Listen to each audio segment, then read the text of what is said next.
I had barely buckled my seatbelt in 1A when he appeared, glaring like I'd stolen his inheritance. "You don't belong here," he hissed, loud enough for the cabin to freeze. I said nothing. Not yet. Let him think I was just another black woman lucky to snag first class. Let him laugh, rant, and demand my removal. I'd moved before, to keep peace. But this time, I wasn't moving.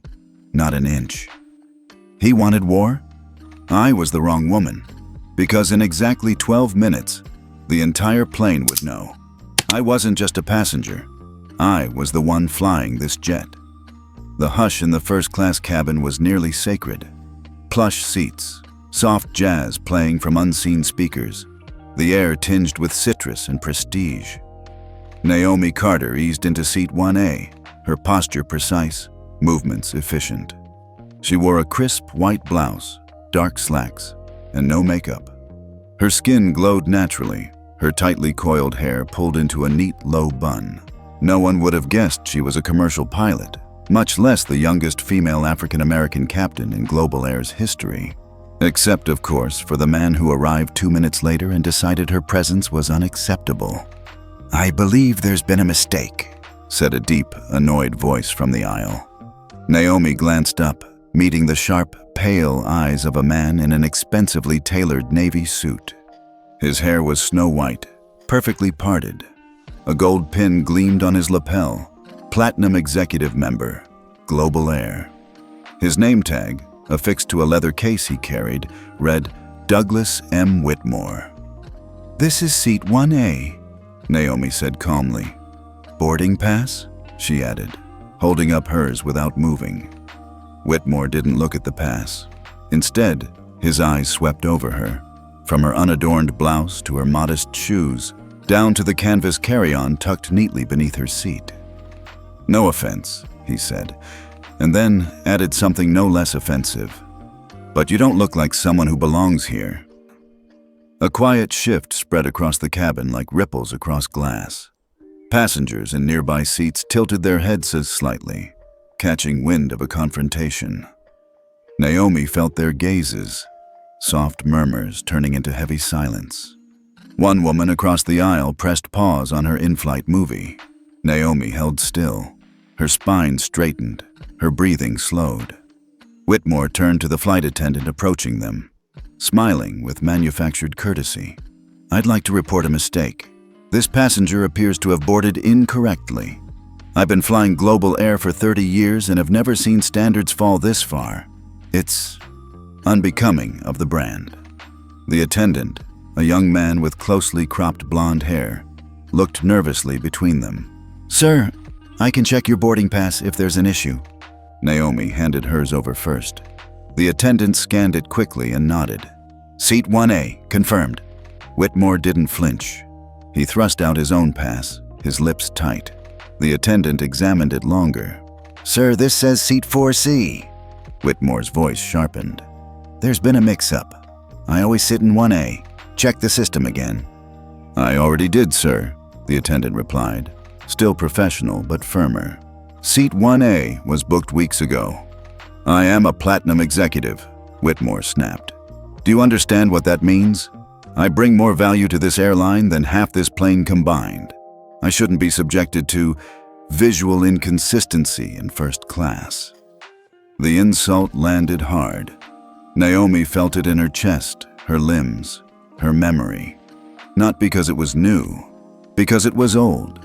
Old as every time she'd been mistaken for the assistant instead of the leader, the passenger instead of the pilot.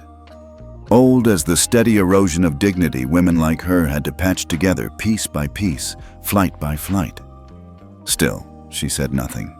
Whitmore turned toward the cabin. "Anyone else disturbed by this? A woman dressed like that in seat 1A? Is this the new Global Air standard?" The silence fractured. A man 2 rows back cleared his throat awkwardly. A woman beside him glanced away. No one spoke, but their silence said everything. The passengers weren't shocked. They were curious, observing, judging. Naomi became an object, a disruption to their comfort. She could feel it. The attendant gave her a look, not of pity, but of hesitance, as if silently asking, "Do you want me to escalate this?" Naomi blinked once and shook her head. "No problem," she said quietly. "Let him have the moment." Whitmore took it as a concession.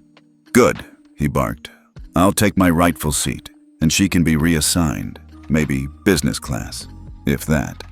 "I'm not moving," Naomi added, her tone even but firm now. "And I won't be reassigned." Whitmore's jaw clenched. "Then get someone who will. Security, supervisor, I don't care." The attendant's voice rose slightly. "Sir, there is no issue with this passenger. She has the right seat, and we are about to taxi." "I'm not flying until this is resolved," Whitmore declared, sinking into the aisle seat next to her, arms crossed. "Either she moves or I do." "Understood," Naomi murmured. She pressed the button on the armrest to summon a supervisor, but inside her, something deeper flickered. Not rage, not yet. Something colder, something older. So this is how it begins again, she thought. Not in courtrooms, not in riots, but in seat 1A, where a man decided her presence was an eyesore to the brand. She looked out the window as the plane pulled slightly forward, then jolted to a stop. A minute later, a message rang through the cabin. "Ladies and gentlemen, this is your captain speaking. Due to an onboard issue, we will be returning to the gate for further instructions. We appreciate your patience." A slow murmur rose across the cabin. Naomi could feel it. The slight pivot in the passenger's interest. Now there was drama. Now it wasn't just a confrontation, it was a situation. Whitmore sat smugly, assuming the pilot's decision validated his protest. Naomi, still facing forward, allowed herself a breath. She had flown thousands of hours over continents, led emergency landings in monsoons, and trained dozens of new recruits. But nothing in her entire career felt heavier than this moment, being made small, publicly, by someone who thought she was disposable. And still, she said nothing. Let him have his tantrum. Let them look. They would all know soon enough. The seat he fought to take from her wasn't just any seat, and she wasn't just another woman in 1A. She was the one who'd earned it, who flew it. "I'll move," Naomi said softly, standing before anyone could stop her. The words slid from her mouth like cold steel, quiet but absolute. The flight attendant blinked in confusion, glancing at the digital manifest. "Miss Carter, you don't have to—" Naomi lifted her hand gently. "It's fine. Let's not delay everyone else. He clearly needs the seat more than I do." Whitmore smirked triumphantly, already gathering his things as if he had won some invisible prize. A few passengers nodded, others stared at Naomi with conflicted glances, some grateful, others indifferent. One or two avoided her eyes altogether. The attendant motioned toward an open seat in business class. Naomi followed him wordlessly down the narrow aisle, the eyes at her back burning like coals pressed into skin. She sat down in 4C, straightened her blouse, and exhaled deeply. Just a seat, she told herself. Not worth a scene, not worth a headline. But even she couldn't quite believe that lie. She leaned her head back and closed her eyes, letting the vibration of the engines hum through her chest. As the aircraft prepared for takeoff, her mind slipped, uninvited, into memory. Not just any memory, the kind that nestles beneath the skin, where discipline and pain braid into identity. She was 9 years old, barefoot in the gravel lot behind the Carter compound, hands blistered from dragging a weighted sled across the dirt.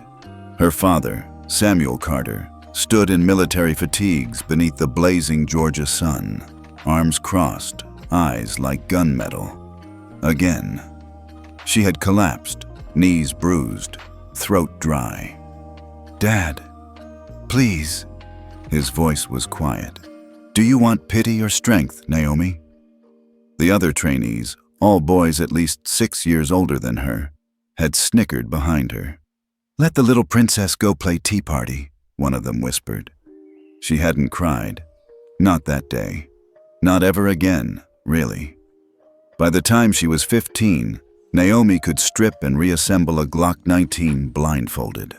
By 16, She could outshoot any of the male recruits.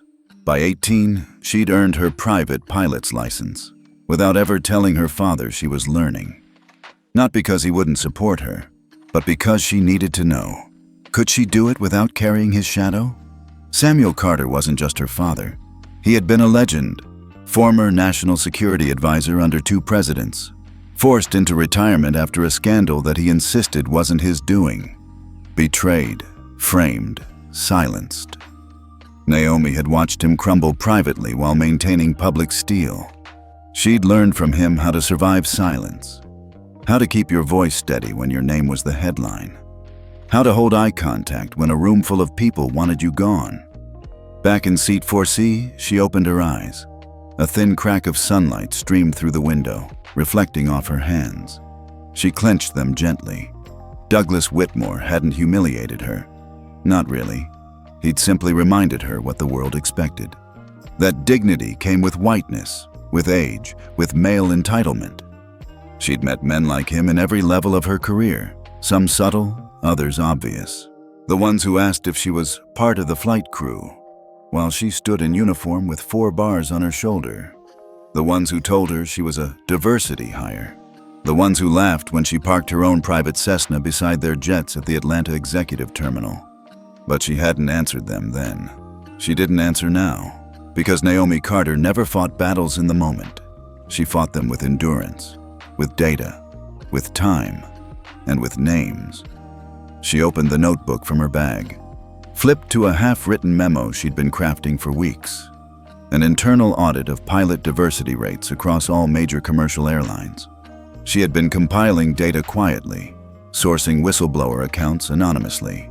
She hadn't decided when or how to publish it, but it was growing into something dangerous, something important.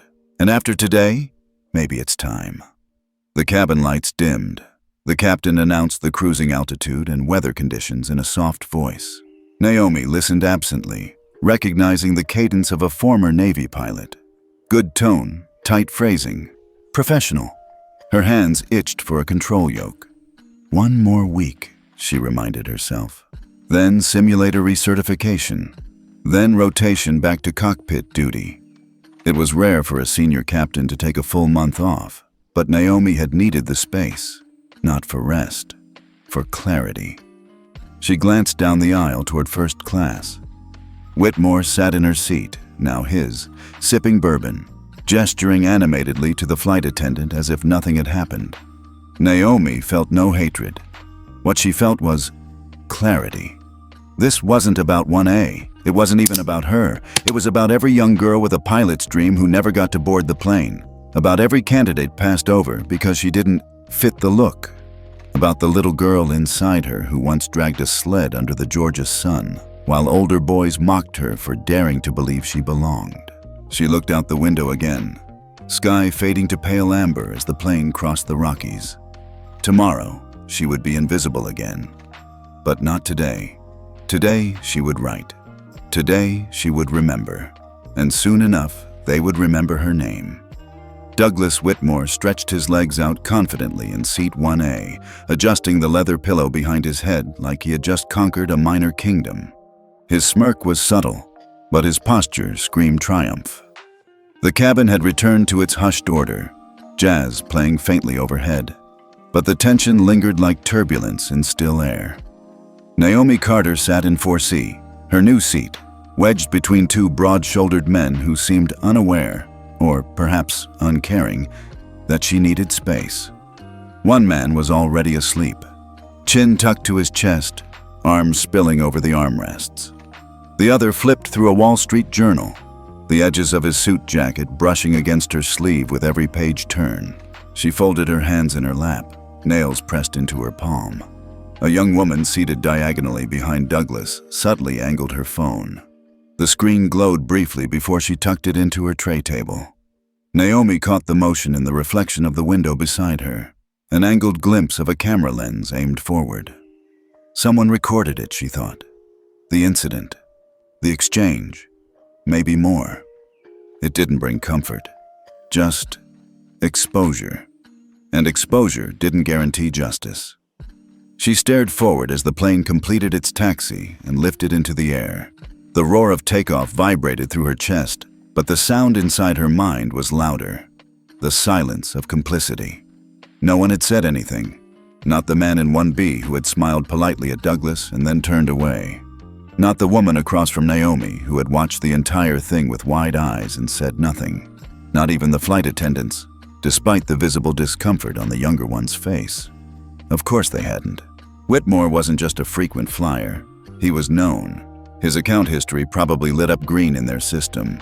VIP partner, investor, legacy donor. He's someone, Naomi thought bitterly. And I'm just a pilot out of uniform. The irony cut deep. She had worn the Global Air Captain's uniform for nearly 6 years. Her photo hung in their Atlanta headquarters hallway. Naomi Carter, first African-American female captain, Global Air, 2016. She had trained dozens of crew members, supervised emergency drills, and de-escalated real mid-air crises with calm, mathematical precision. And yet today, in civilian clothes, she was just an issue. The man beside her coughed loudly into his hand, then adjusted his seat and inadvertently bumped her elbow. He mumbled a half-hearted, "Sorry," not bothering to make eye contact. Naomi nodded slightly and returned to her silence. She glanced to the side, through the small oval window, and her throat caught. Clouds scattered beneath the plane like ghostly mountains, and between them, the glint of the sun on snow-dusted peaks. She had always loved this view. It was what made flying worth it. That perspective, that peace. But today, even that felt stolen. Her vision blurred slightly. She blinked hard. Once, twice. But the burn behind her eyes didn't fade. She remembered what her father once told her during her first year of pilot school. Your silence must be louder than their noise, not out of weakness, but because you hold the whole sky. Let them chatter, you fly.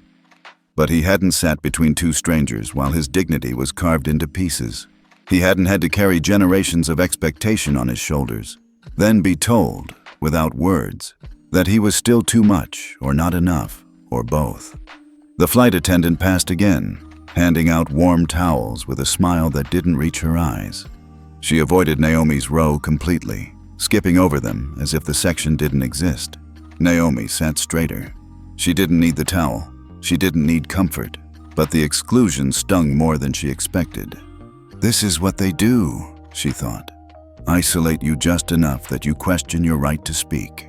And still, no one said a word. Not the passengers, not the crew. Whitmore had returned to reading a hardback business memoir, one ankle resting casually on his opposite knee. He looked exactly like someone who had erased an inconvenience from his day, and was rewarded for it. Naomi folded her arms, not out of defiance, but to hold something inside from spilling out. Her phone buzzed in her purse. She retrieved it slowly, careful not to elbow the sleeping man beside her. One notification blinked. Private message from CrewLink, encrypted. She tapped it open. Maria R., Flight 742. Crew, Captain Carter, I'm so sorry. I recognized you right away. I didn't say anything because Mr. Whitmore is, well, management says not to cross him. But I just wanted you to know, you weren't invisible to everyone. Naomi read the message twice. She didn't respond. Not yet. Instead, she opened her notepad app and wrote a single line. Record every detail. Not to retaliate, but to remember. Because silence today will echo tomorrow. She closed her eyes again, not to rest, but to recenter. Her father's voice echoed in her memory once more. Some fights you win in the air, others you win by outlasting the storm. The storm had just begun, and Naomi was still flying. Captain Richard Monroe had flown for 38 years. His instinct for trouble, like weather radar, was sharp, silent, and unrelenting. And right now, something didn't sit right. It wasn't turbulence or tech. It was the nagging dissonance between the manifest and what his eyes had just seen during a casual walk past the cockpit divider before takeoff.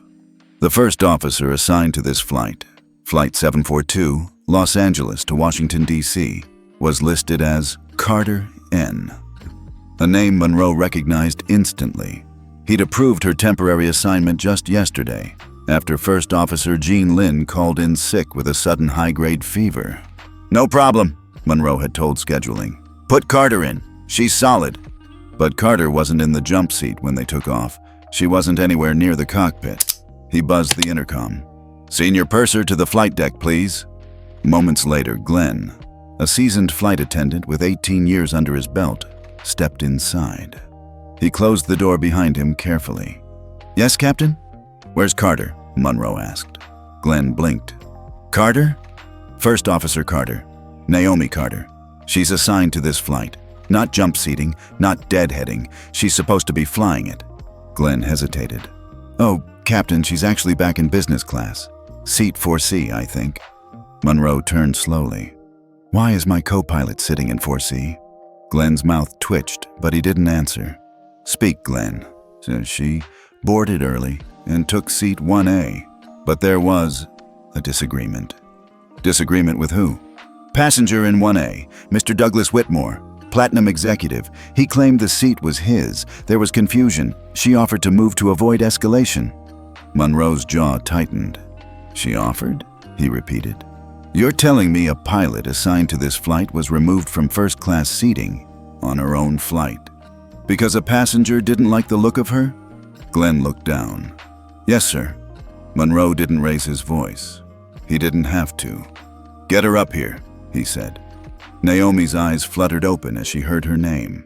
Glenn's face appeared in the aisle, pale and flustered. "Captain Monroe is requesting you in the flight deck," he said, almost whispering. Naomi blinked in surprise. "Now?" "Yes, he's just learned, he just realized." "It's okay," she said quietly, rising.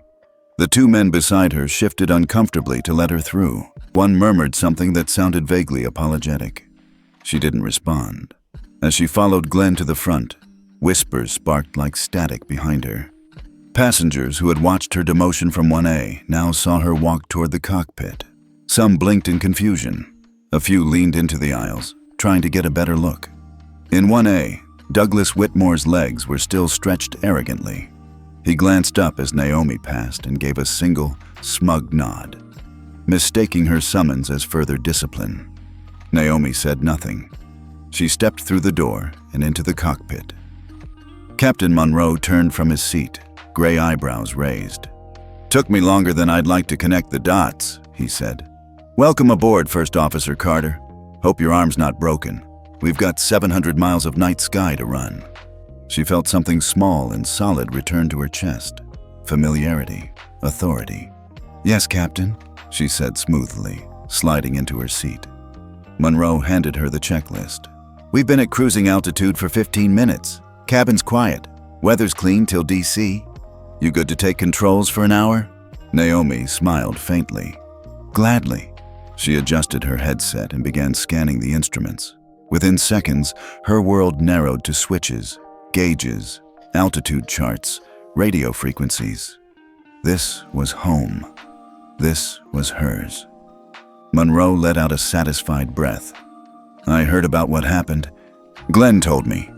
Naomi didn't respond. Monroe continued, voice low but firm. "You handled it with more grace than I would have. But let me make something clear. This cockpit, it's yours as much as it's mine. Nobody questions your rank here. Not passengers, not crew, not management." Naomi nodded once. "Understood, sir." Silence settled. Comfortable this time. The lights of Colorado blinked faintly far below. Back in the cabin, the shift had begun. Subtle, but real. A teenage boy in row 5, who'd secretly Googled Naomi Carter after hearing her name, whispered to his mother, "Mom, she's the pilot." The woman raised her brows. "Are you sure?" "She's on Global's website. She's a captain. She's flying this plane." The woman looked down the aisle, then toward 1A, where Douglas Whitmore now looked considerably less smug. A ripple passed through the rows. The man who had filmed earlier leaned over to the woman next to him. "Do you think I should post the video?" The woman hesitated. "Only if you're ready for it to blow up." He nodded, thumb hovering over the upload button. In business class, the two men who had boxed Naomi in now exchanged glances. One cleared his throat. "Did you hear she's actually the pilot?" The other looked away, ashamed. "I didn't know." In the cockpit, Naomi held the controls with steady hands. Outside, the stars wheeled above them, silent witnesses. Inside, hope stirred. Not from revenge, not from exposure, but from a different kind of visibility. The kind earned in silence, in endurance, in sky. Naomi adjusted her headset in the cockpit, eyes sweeping the horizon as Captain Monroe leaned back slightly in his seat, giving her full control. It was a simple maneuver, altitude hold, heading stable, tailwinds favorable. But her thoughts weren't in the sky. They were back in first class. More precisely, in seat 1A, Douglas Whitmore. There was something gnawing at her, a mental itch that hadn't let go since she'd heard his name. She had dismissed him initially, a corporate blowhard clinging to his legacy seat, an inflated ego. But now, inside the cockpit, with time to think and space to breathe, details began to click together like landing gear locking into place. Whitmore wasn't just another entitled executive. His name had crossed her desk before. Years ago, before she had transitioned fully into aviation, Naomi had worked as a cyber analyst for a classified division linked to her father's former agency contacts. She wasn't just the daughter of Samuel Carter. For a time, she was his understudy, trained not only in surveillance analysis, but in what her father had called the art of pattern disruption. She tapped her tablet beside the throttle and brought up a secure system she hadn't accessed in over a year, Orion node. The interface flickered to life, demanding biometric confirmation. She pressed her thumb to the scanner and whispered the passphrase, "Permission, Echo 7-1. Green light. Monroe glanced sideways. "Something wrong?" "Just checking the weather pattern," she said lightly. He nodded and returned to skimming the flight bulletin. Inside Orion node, Naomi keyed in a search. Douglas M. Whitmore. Affiliations, flagged accounts, international alerts. She expected nothing. Maybe a financial profile, a board membership. What she got made her blood run cold. Confidential, classified interagency flag. Level 3, red. Subject, Douglas M. Whitmore. Origin, FBI/Department of Treasury, Interpol. Active investigation, transatlantic shell transfers. Allegations, money laundering, offshore account structuring, pre-extradition asset relocation. Priority risk, suspected use of business class travel to exit jurisdiction prior to subpoena enforcement. Last movement, scheduled departure, Flight 742, LAX to IAD, under legal monitoring hold. Status, do not alert subject, surveillance active. Naomi stared at the screen. Her breath caught. Whitmore wasn't just escaping discomfort. He was attempting to escape the country. And the aircraft she was now co-piloting was, by accident or by design, his ride out. Her hand hovered over the screen. If she alerted anyone on board, it could compromise the investigation. But letting him land in DC, unimpeded, felt like betrayal. She opened a secure channel, one her father had helped her build long ago. It tunneled through redundant encryption points, impossible to trace. She tapped out a message. To OPSA. Aegis. Private node. Carter Legacy Relay. Urgent. Onboard Flight 742. Confirmed. D. Whitmore. Exec Class, Seat 1A. Is current transnational financial suspect. Cross-check with FBI liaison. Carter Alpha request. Do you want him airborne or grounded? She hit send. Response ETA, 4 minutes. Captain Monroe gave her a look. Everything good? Copy that, Naomi said, forcing a smile. Just thinking through approach vector options. Monroe raised an eyebrow but didn't press further. Inside, her thoughts thundered. Whitmore. International laundering. Likely attempting to land in D.C., vanish through corporate channels, shift funds to Luxembourg. It was a pattern she'd seen before. High-level executives slipped between borders before subpoenas could be served. Once in Europe, with the right banking partners, they became ghosts. The cockpit suddenly felt tighter. Her watch buzzed softly. One vibration. Encrypted reply. She opened the new message on the Orion node screen. Response from Ops. Aegis. Confirmed. Whitmore under dual jurisdiction watch. Warrant delayed due to internal leak. Directive. Hold in transit. Delay disembarkment. Ground intercept team rerouted to IAD. ETA.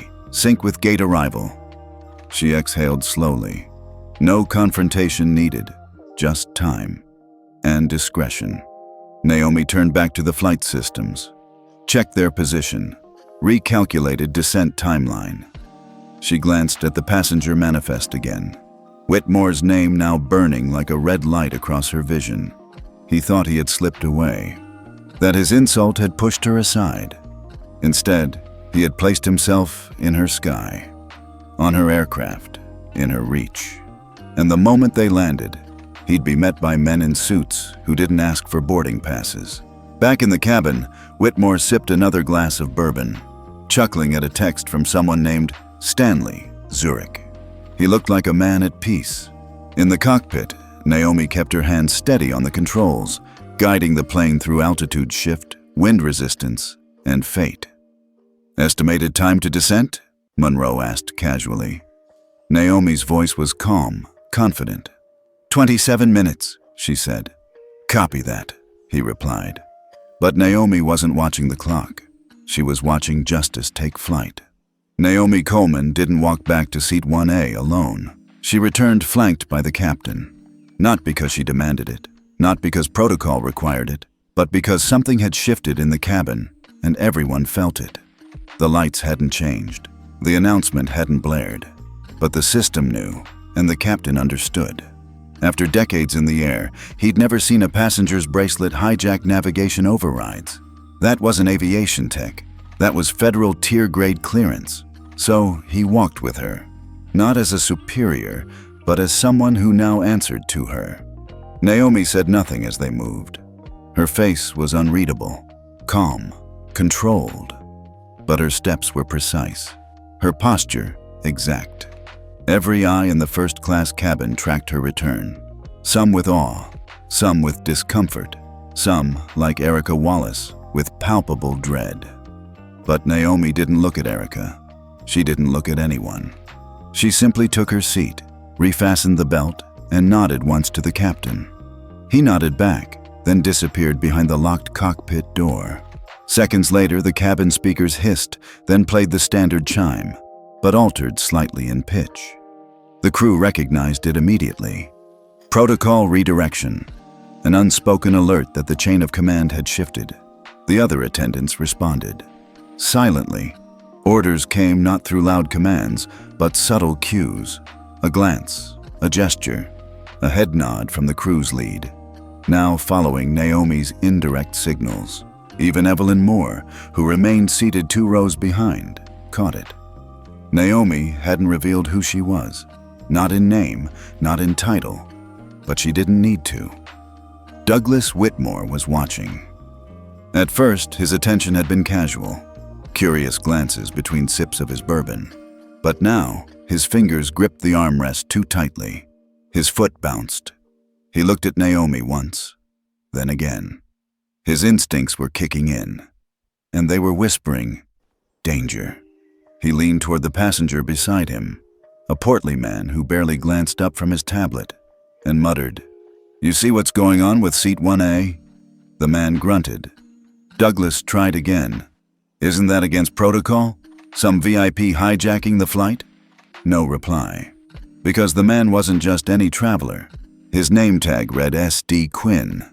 He'd boarded last just after final call. Sat alone. Didn't order a drink. Didn't remove his jacket. Didn't blink when the override began. Now, he glanced up slowly and offered Douglas a thin smile. "You fly often, Mr. Whitmore?" Douglas's eyes narrowed. "Do I know you?" "No," Quinn said, "but I know you." Douglas froze. The man leaned closer, voice low.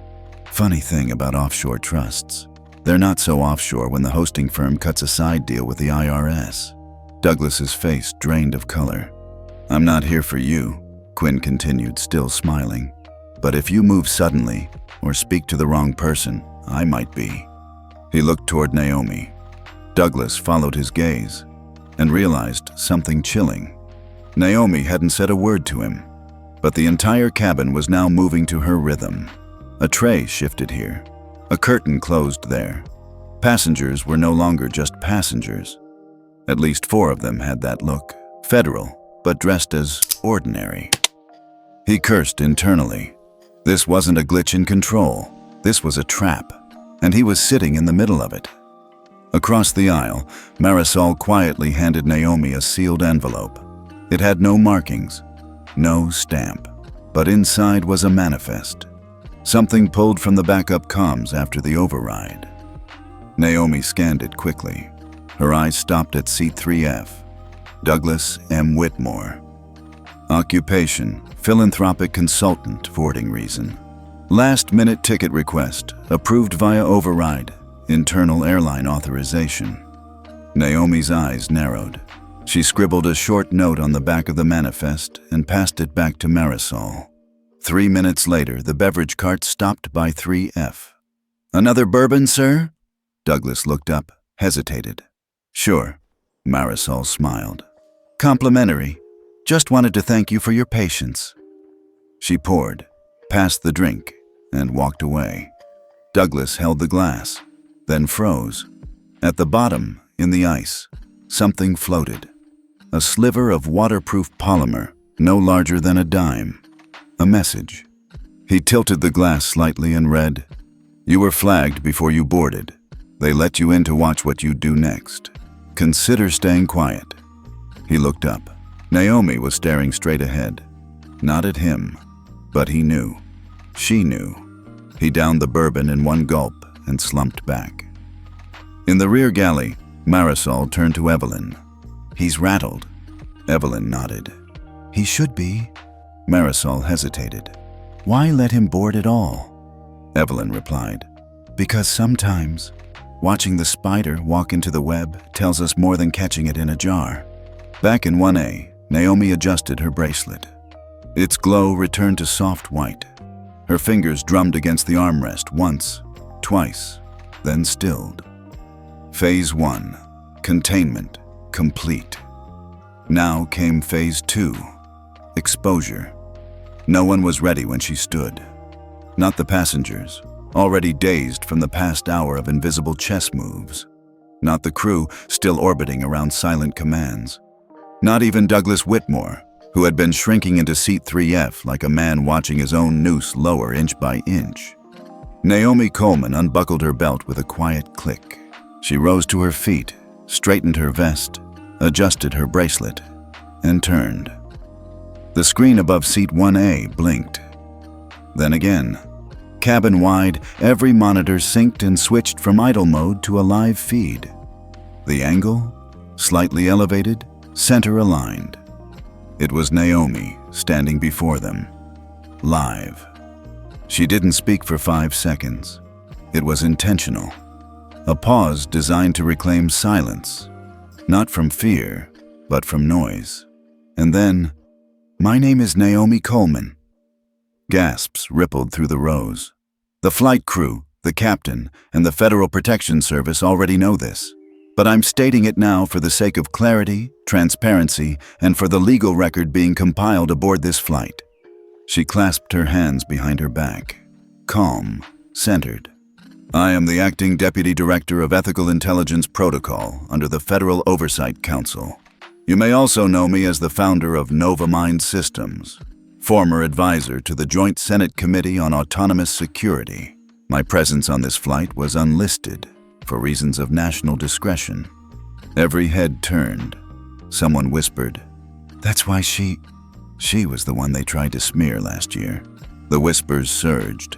Astonishment, recognition, awe. Some passengers reached for their phones, then froze, remembering the system lock. Naomi continued, voice even. Earlier on this flight, an incident occurred involving my removal from my designated seat and an act of physical aggression by a member of the crew. What followed was a series of federal escalation protocols triggered by biometric distress signals. The current system override is not malicious, it is lawful and protective. She scanned the cabin slowly. Then, I've returned control of basic functions to the captain, but critical systems remain under watch. That will not change until the aircraft is safely grounded and federal debriefing is complete. She paused. In short, you are safe. Applause didn't come, not yet. The cabin was still stunned. But the respect was palpable.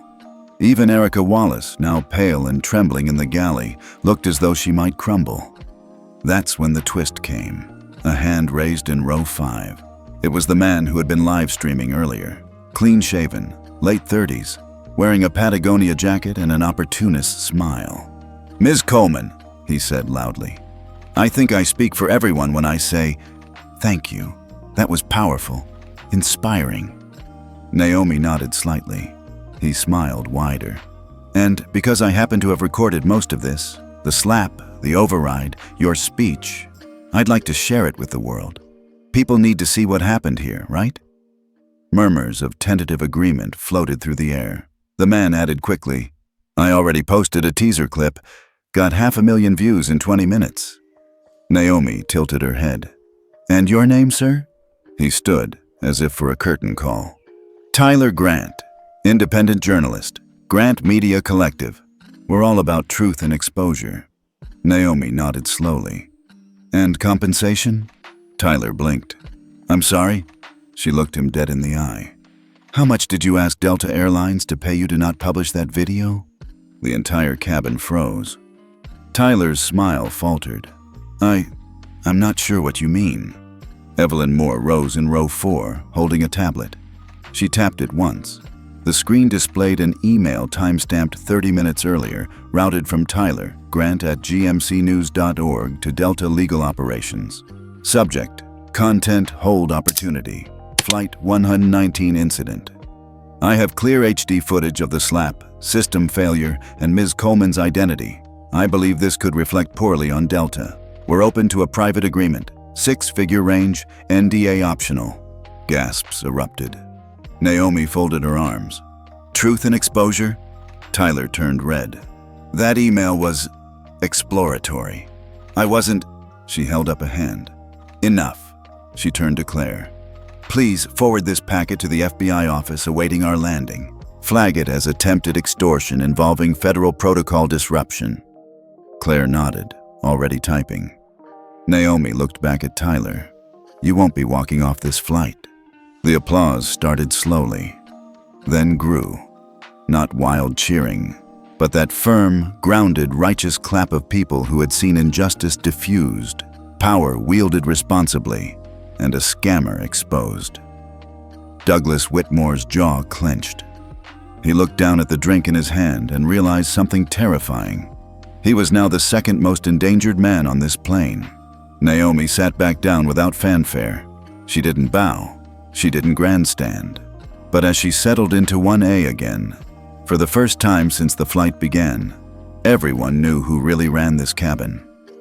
And Douglas? He finally understood. This wasn't turbulence. This was a storm sent specifically for him. The private call came 20 minutes after Naomi's broadcast. Claire handed her the encrypted phone without a word. The connection was routed through 5 firewalls, 1 quantum verification layer, and a signal obfuscation protocol known only to Tier 1 operatives. But the voice on the other end was clear, smooth, corporate, familiar. "Naomi," said the woman, her tone almost maternal. "You've been quite the trending name tonight." Naomi leaned back in seat 1A, eyes locked on the frozen screen in front of her. "I didn't intend to trend," she replied flatly. There was a chuckle. "No one ever does. But let's get to it. You're a strategic asset, not just to Nova Mind, not just to the Council, but to us. And we need you to help manage the optics." Naomi didn't blink. "Go on." We've drafted a statement. Nothing dramatic, just a short video, 45 seconds. A message of clarity, unity, humility. You'd acknowledge the misunderstandings aboard Flight 119, express regret for the disruption, praise the professionalism of our crew. Mention how Erica Wallace's response, though flawed, came from a place of urgency. Naomi's fingers twitched. "Did I hear that right?" she asked softly. "You want me to praise the woman who struck a federal miner?" A pause. The voice lowered. "Naomi, optics are everything. The footage is already leaking. We can't control the entire narrative, but we can redirect it. Make you the anchor point. The peacemaker." Naomi exhaled. "You want me to apologize?" "To de-escalate," the voice corrected gently. "This doesn't have to be a battle. Be gracious. Be composed. Be the face that calms the tide." Something twisted in Naomi's chest. Not anger, not yet. It was something older, something colder. Betrayal. "I see," she said. "And in return?" "Discretion, support, media freeze. We'll handle the fallout. Delta retains you as goodwill ambassador. We even expedite Novamind's license renewal for federal contracts." That's when Naomi finally understood. They didn't call to support her. They called to use her. Again, her name, her story, her pain. All packaged and polished to protect a trillion-dollar system that would never stand up for her the way she just stood up for a child. Naomi didn't reply immediately. She turned to Claire. "Open the protected node. Route this call to the captain's cabin and the internal crew log. I want every word archived." Claire hesitated, then nodded, fingers flying. Naomi returned to the call. "You know," she said, her voice now harder, "when Erica hit that boy, you didn't call. When I triggered Code Blue, you didn't call. When I exposed the attempted extortion, nothing. But now that the public's watching, now I matter again." The voice tried to recover. "That's not—" Naomi cut her off. "Save it." Then she dropped the bomb. "I'm forwarding this conversation to the FAA, the DOJ, and the Oversight Ethics Board, along with metadata logs showing how long your legal team sat on that footage before I spoke. You didn't just stay silent, you were waiting to sell me to the press." Silence. Then a sharper voice broke in. Male, impatient, clearly patched into the line. "Ms. Coleman, if you escalate this—" "Too late," Naomi snapped. "You already did." She ended the call. Claire looked at her wide-eyed. "Was that Delta Executive Council?" "And internal PR, with a side of corporate blackmail," Naomi said coolly. The screen in front of her flickered again. Another press draft had arrived. This one wasn't even subtle. Naomi Coleman, speaking from Flight 119, expresses deep sorrow for misunderstandings that led to a regrettable overreaction. She closed the file. No one spoke, until Evelyn, seated behind her, leaned forward and said quietly, "You know what this means, don't you?" Naomi nodded. "It means they never cared about justice, only leverage." Evelyn's voice dropped. "If you go public with this, you won't be the story anymore. I know. You'll be the enemy." Naomi's eyes didn't waver. "Then let them fear me properly." Meanwhile, back in 3F, Douglas Whitmore received a message of his own from an encrypted server, addressed directly to his burner phone. "Package update. Naomi Coleman no longer under containment. Shift all assets to contingency. Prepare Phase 3. He closed the screen, heart thudding. So, the rumors were true. She was no longer just a nuisance. She was a threat.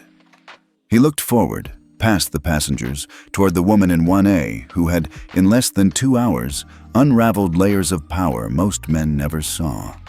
And still, she sat there, calm, poised, as though nothing had happened. He wondered, briefly, if she knew what she'd just ignited. Because Naomi Coleman didn't just refuse a bribe, she'd just told the world, "You don't own me." And now, the system would fight back. The memory came back like lightning, unbidden, sharp, and clear. Her father, Jonathan Coleman, sitting on the porch in his old Navy pea coat, handing her a thin silver drive the day before he died. "Don't use this unless the system tries to use you," he'd said. "And if they ever do, don't ask permission." Naomi hadn't asked. Not when she first exposed biometric bias in federal surveillance. Not when Nova Mind was almost blacklisted. And not when he died and the silence from Washington was louder than any funeral choir. But now, with the voice of Delta's legal team still echoing in her ear and Douglas Whitmore watching her every move from row 3F like a man measuring targets, she knew. It was time. She reached into the lining of her travel case, fingers brushing the hidden pocket. The drive was still there, wrapped in wax cloth, unmarked. She plugged it into the side of her seat console. Not the entertainment system, but the auxiliary port that only Tier 1 flights even included. The interface blinked once, then booted. No menu.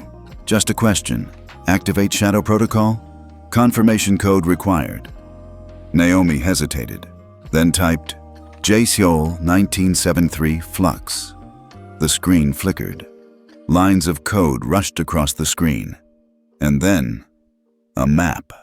Not of the world, but of systems.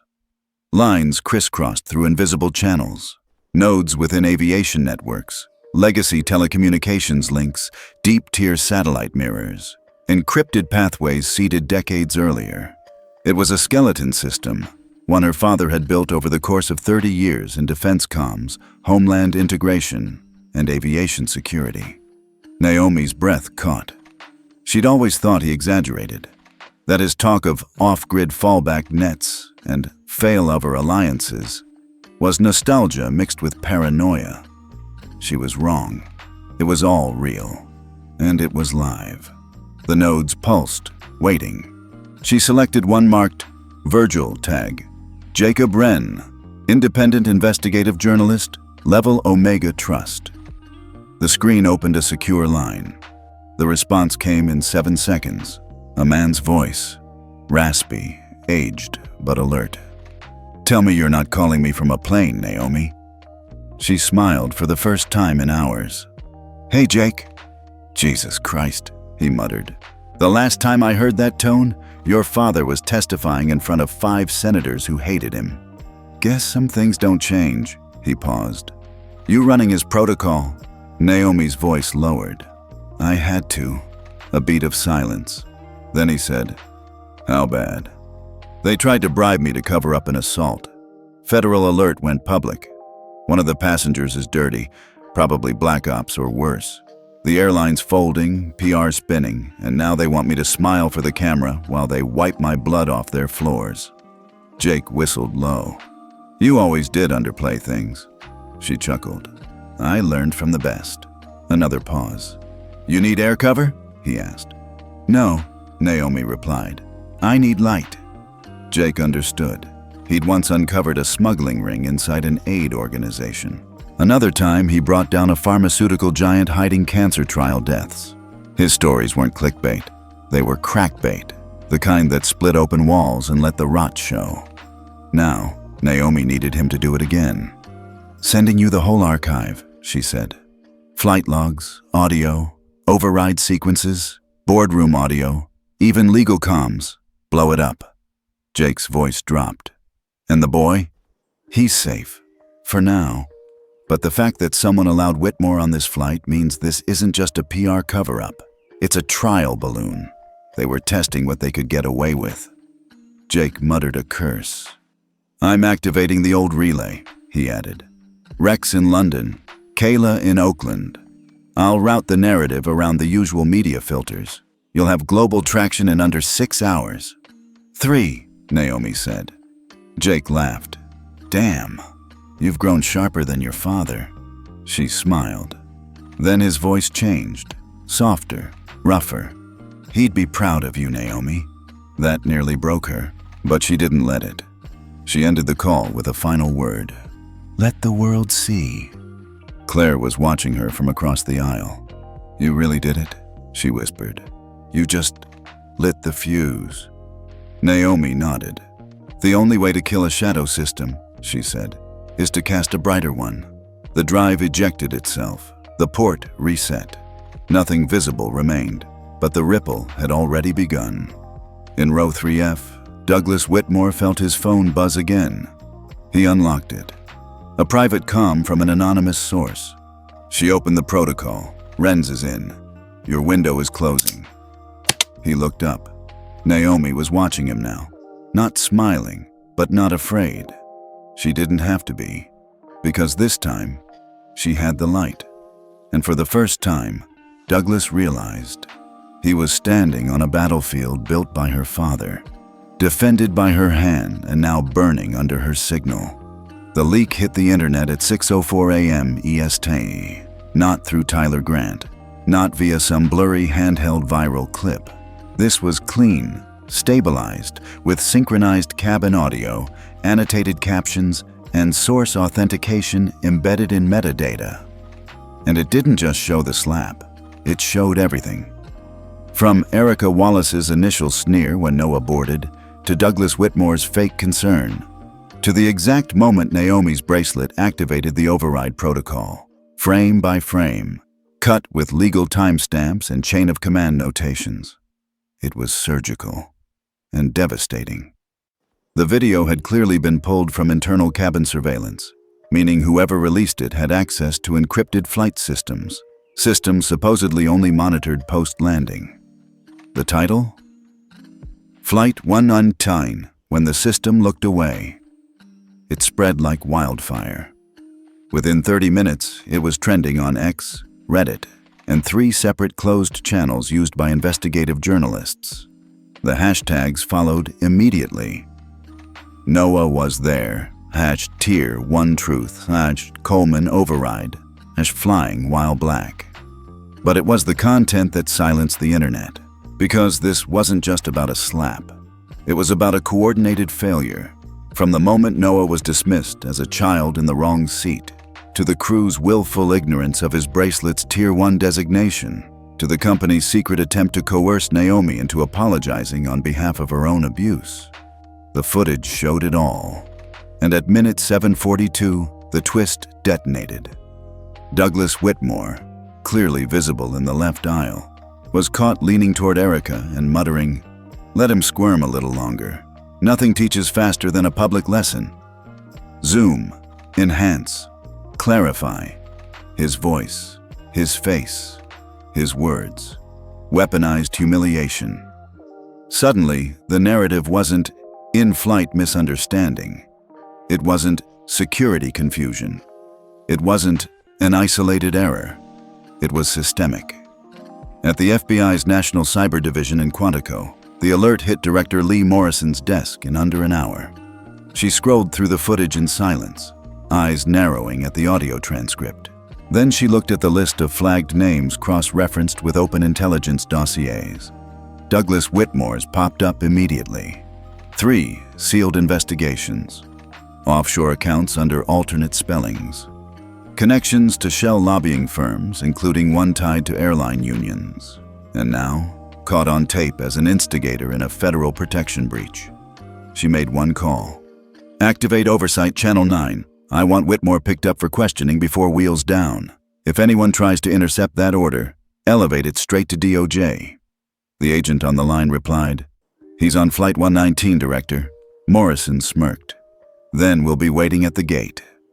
Back in the skies, Flight 119 sailed over the Atlantic under a sky too clear to match the storm it carried. Naomi sat quietly in 1A, watching her plan unfold on screen. Jake Renz had done his job. Not just leak the video, but authenticate it, amplify it, frame it with precision. He'd planted it not just in media circles, but in forums where whistleblowers lived, where ex-security officers and airline union defectors gathered. The narrative wasn't about Naomi anymore. It was about every unspoken bias, every corporate cover-up, every abused protocol that left the vulnerable unprotected and the powerful untouched. Claire turned to her. "It's everywhere," she said softly. "Even legacy outlets are running it without commentary. No spin, just footage." Naomi nodded. "That was the only way to win," she said. "No outrage, just facts." "People are outraged anyway," Claire said. "I know, Naomi whispered. But now they're outraged on the record. In 3F, Douglas Whitmore sat stone still. His phone had died, not from battery loss, from a system-wide lock. Federal hold, active investigation, device disabled. He stared at the blank screen for 10 full seconds before letting it fall to the carpeted floor. He looked forward again and saw Naomi watching him, not smiling, just steady. Douglas knew he couldn't stand, couldn't speak, couldn't run. The cabin wasn't just full of passengers anymore, it was full of witnesses. And as far as the law was concerned, Flight 119 was now a federal event. Down on the ground, Delta's corporate HQ in Atlanta lit up like a Christmas tree. Every terminal buzzed with alerts, press inquiries, legal threats, and investor panic. The executive board held an emergency session. One director threw his phone across the room. Another resigned mid-call. But it was the compliance officer who said it out loud. "We tried to silence the woman who saved a federal miner. Now the world knows." There was only one word left to describe the moment. Collapse. In the sky, Naomi closed her eyes. For the first time since the flight began, she allowed herself a breath of relief. Not because the danger had passed, but because the silence was finally over. The world wasn't fixed. But now, it couldn't pretend it didn't know. The landing at Heathrow was the quietest part of Flight 119. No announcements of arrival, no polite round of applause. Just the subtle shudder of tires against tarmac, the soft exhale of cabin pressure, and the collective realization that something profound had just happened above the clouds. When the wheels touched down, the system didn't welcome passengers to London. It issued a final message. Flight 119 has completed federal override sequence. Please remain seated until further instructions from onboard security personnel. Then, the seatbelt chime. One final exclamation mark on an airborne reckoning. The first to be removed wasn't Naomi. It was Douglas Whitmore. Two plainclothes agents boarded through the front. They didn't announce their names, didn't show badges, just walked directly to 3F and stopped.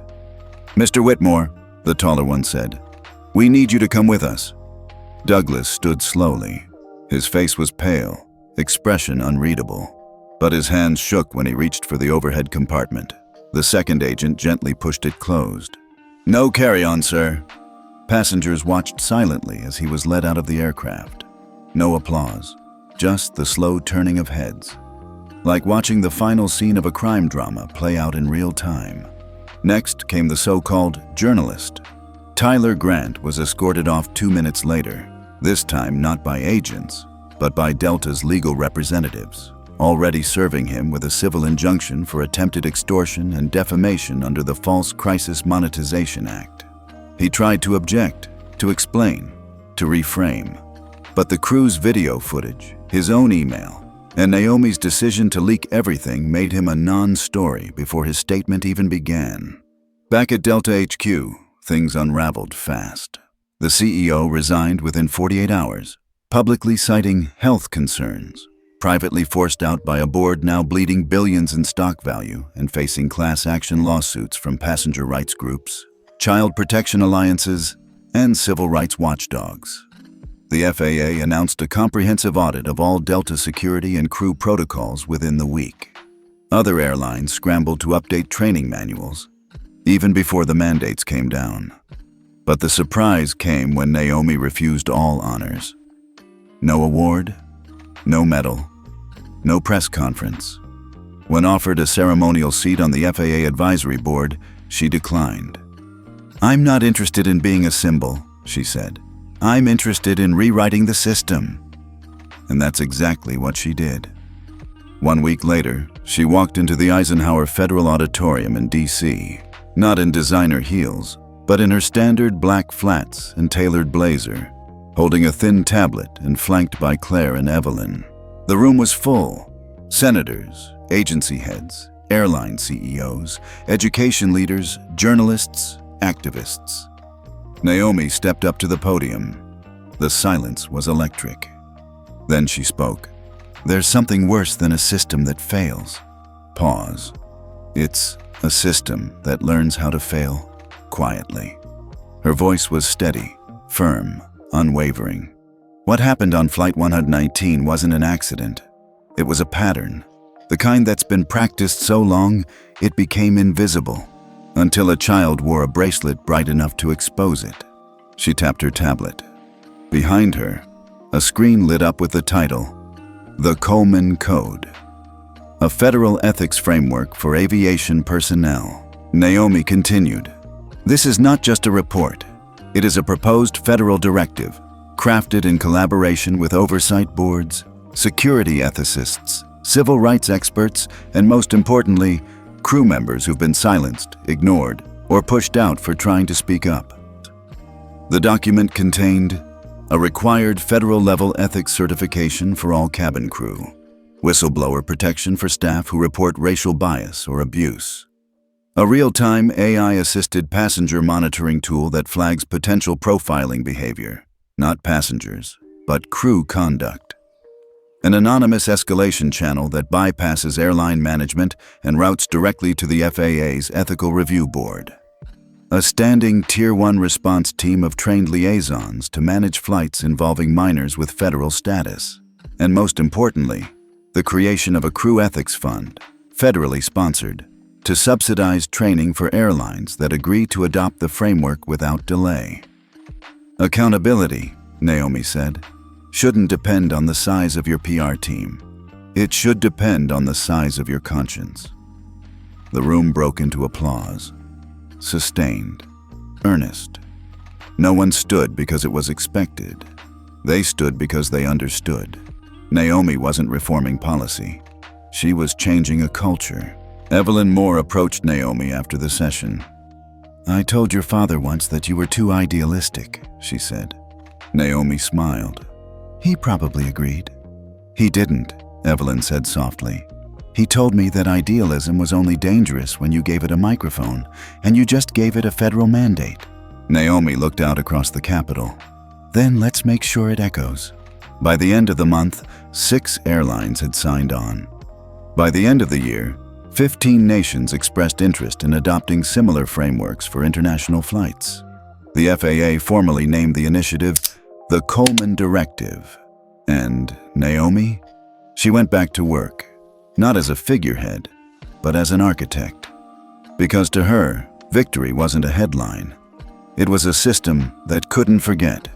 2 months after Flight 119, Naomi Coleman was back at work. No red carpets, no security escort, no podiums or golden plaques. Just the quiet hum of Nova Mind's training lab in Arlington, Virginia. The place where she had started designing AI frameworks for adaptive education at 27, and where she still came in 3 mornings a week. Coffee in hand, coat slung over one shoulder, wristband turned off. Her office hadn't changed.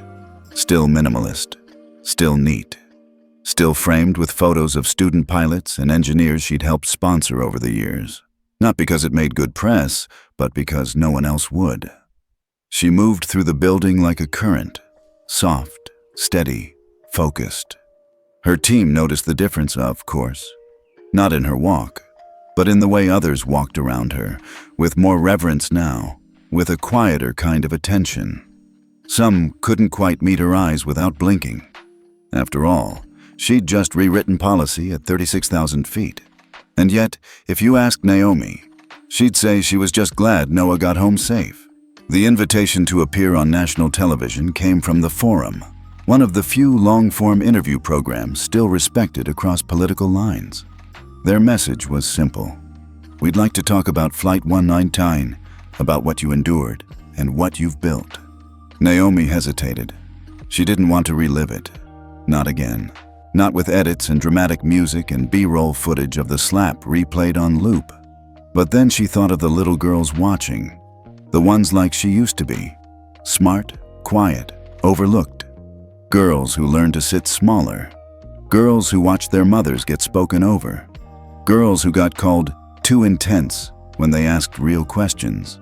She accepted. The studio was quiet when she arrived. No live audience. Just the host, Marcia Kent, and a camera crew who all looked at Naomi like they weren't quite sure how to begin. She wore gray slacks, a navy blouse, and her father's old wristwatch. No makeup team, no pre-interview rehearsal. Just her story. Unfiltered. They rolled cameras. Kent smiled. "Naomi Coleman," she began. "You've been called many things in the past 60 days. Whistleblower, reformer, hero. How do you see yourself?" Naomi tilted her head. "Grounded," she said. A pause. "Because you've been through hell and back?" "No," Naomi replied gently.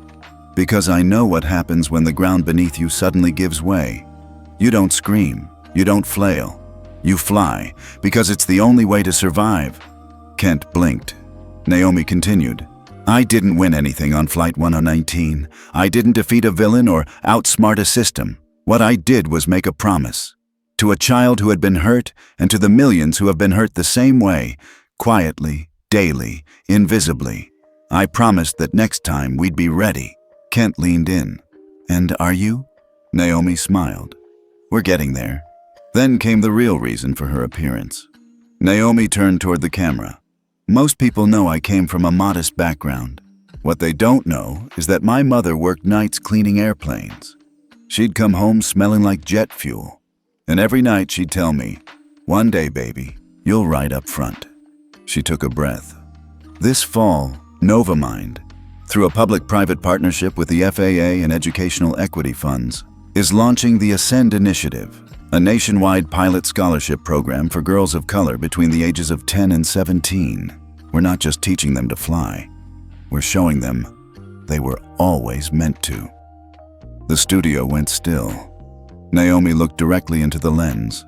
"To every girl who's been told she's too loud, too quiet, too bossy, too sensitive, too anything to belong in the cockpit or the boardroom, I'm telling you now, the sky doesn't care who doubts you. It only responds to those who rise." The segment aired on a Thursday. By Friday morning, applications to Ascend tripled expectations. School districts from Detroit to Dallas sent in requests. Former pilots volunteered to mentor. Retired black women aviators offered to donate their flight hours. Airlines began calling with funding. But the real moment came later that week. At a small airfield in Maryland, Naomi stood next to a girl named Jada, who had written her an email that simply read, "I didn't know I was allowed to be big until I saw you be quiet and win." They walked toward a Cessna. Jada asked, "Are you scared when you fly?" Naomi smiled. "Sometimes. Even now? Especially now." Jada frowned. "But you don't look scared." Naomi knelt to her level. "You don't have to look scared," she said. "You just have to know you're ready." Then she opened the door. Jada climbed in. Naomi climbed in after.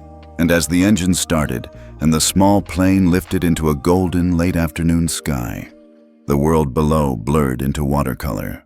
But the message was clear. You don't need to shout to be heard. You don't need to fight to be fierce. You don't need to destroy the system to remake it. You just need to fly higher than the people who want to keep you small. And once you do, you don't come back down.